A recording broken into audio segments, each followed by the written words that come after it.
Hi everyone, I'm going to talk to you about subsistence hunting within Alaskan Native culture today. So I chose this topic because it's something near and dear to my heart. The picture on the left is my niece helping my father pack meat when she's like maybe 2. She might even be younger than that at that point. And the picture on the other side is our family and close friends all together to pack meat.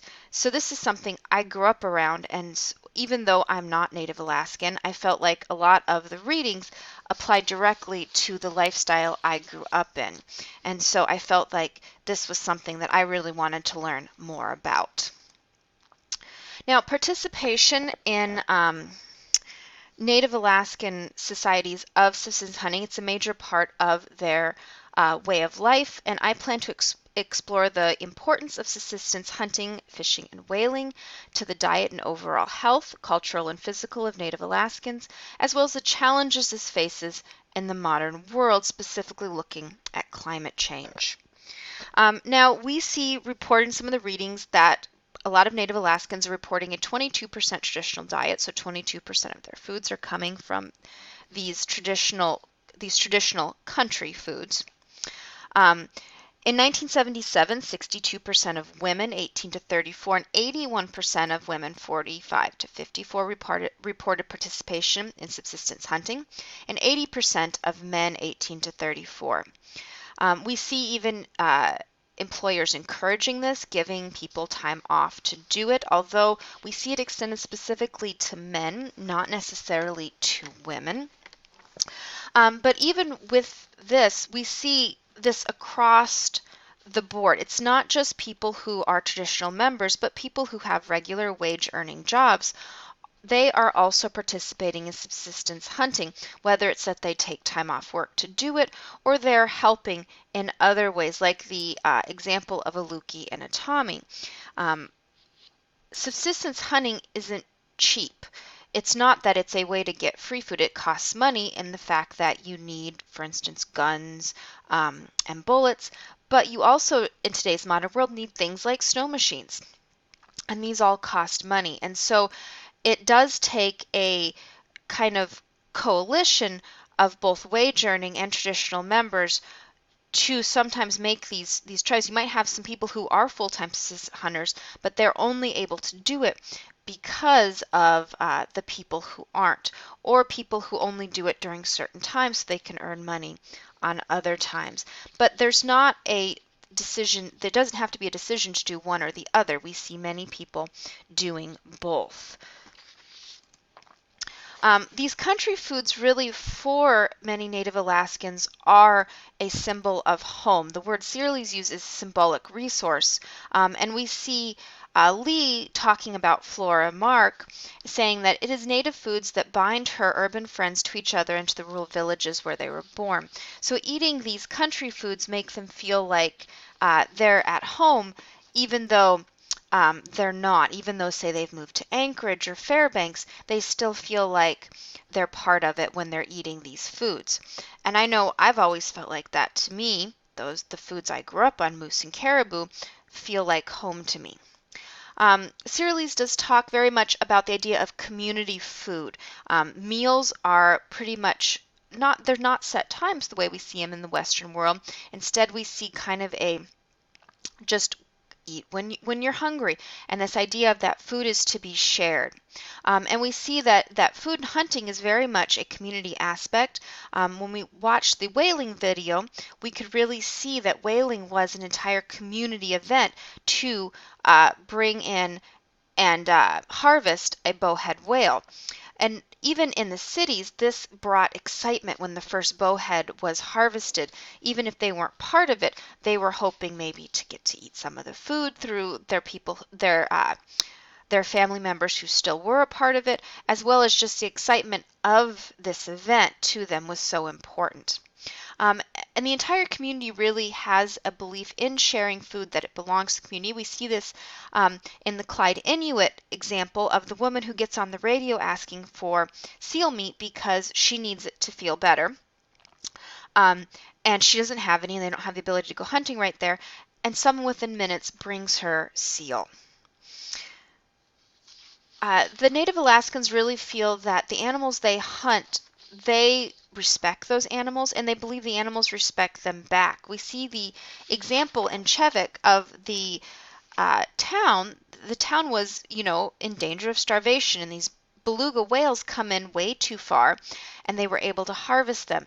And the man telling the story says he believes these whales, sacrifice themselves so the village would survive. And we really see that throughout all the stories, is that this deep respect and connection that they have, even though they're hunting these animals for food, they respect them and they see them as part of their world. Um, the health benefits of subsistence hunting. Um, the power of seal blood. We see in many of the readings this belief that seal blood gave vitality and that without it you lost strength. Daisy Mae Barrera in the video really talks about how she believes these traditional foods gave her the health she has today. And there's a story in Searles of this young hockey player who said when he went home, he always ate walrus meat every day because that was his version of Inuit steroids, and that this gave him extra, strength and speed that no store-bought food could give him. Now, just looking at the foods themselves, the traditional foods are very high in protein, they're low in saturated fatty acids, high in polyunsaturated omega-3s fatty acids, they're low in sugar, they're rich in iron and vitamin. These are all really great things. When we look at the Western diet, we see more saturated fatty acids, higher levels of omega-6 fatty acids. I'm going to be totally honest, I don't get the difference between omega-3 and omega-6. I do get the difference between unsaturated and saturated. And so that seems like a really good thing. We see lower levels of unsaturated fat, so more saturated fat, less unsaturated fat. And Western food in a lot of these villages is extremely expensive. You're not getting the bang for your buck. Even though hunting isn't cheap within itself, you're getting really good quality food when you go out and hunt it. Whereas if you go to the store, even spending a lot of money, you're not getting that same level of food, especially when it has to be shipped in. And so there's really that these traditional foods are so much more healthy than any of the Western alternatives that they have available. We really also see this traditional diet can be linked to better health. It's a lower rate of diabetes, hypoglycemia, lower blood pressure, lower rate of heart disease, less depression, alcoholism, and cancer. Now, we see with the rise of Western diet and decrease in the traditional diet, we're seeing more of these diseases. Now, in the Faziano and Loring article, they say that this rise of Western diet and decreased traditional diet, we see the rise of all these diseases, and they definitely co-occur, if not correlate, with changing foodways.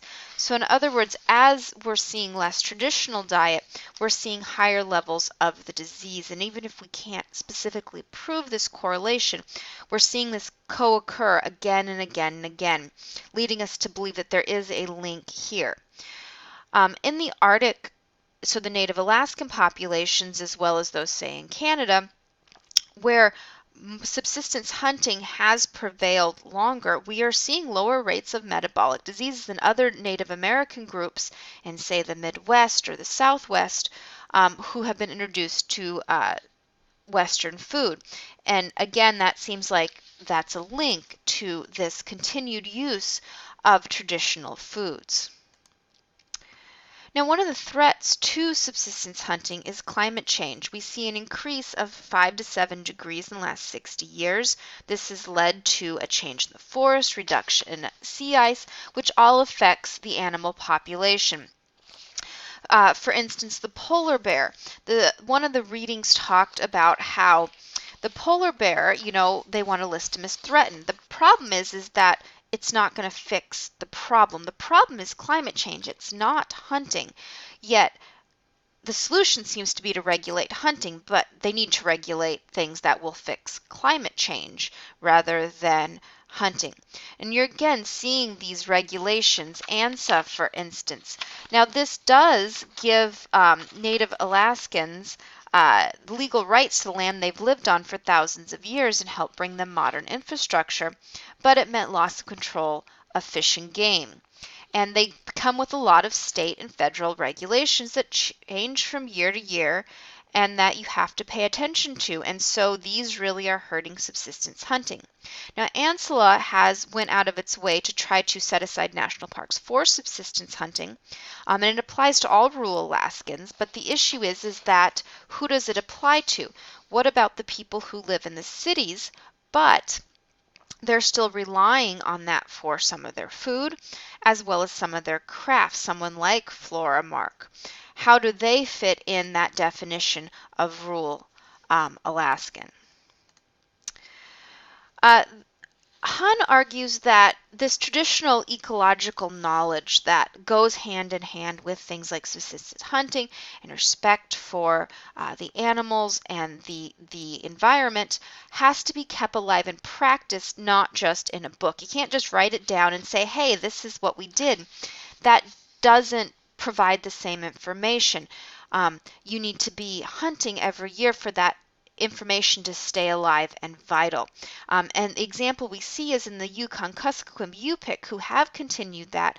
We do see that theirs has kept alive their culture, their language, as well as their knowledge of their, environment and ecology.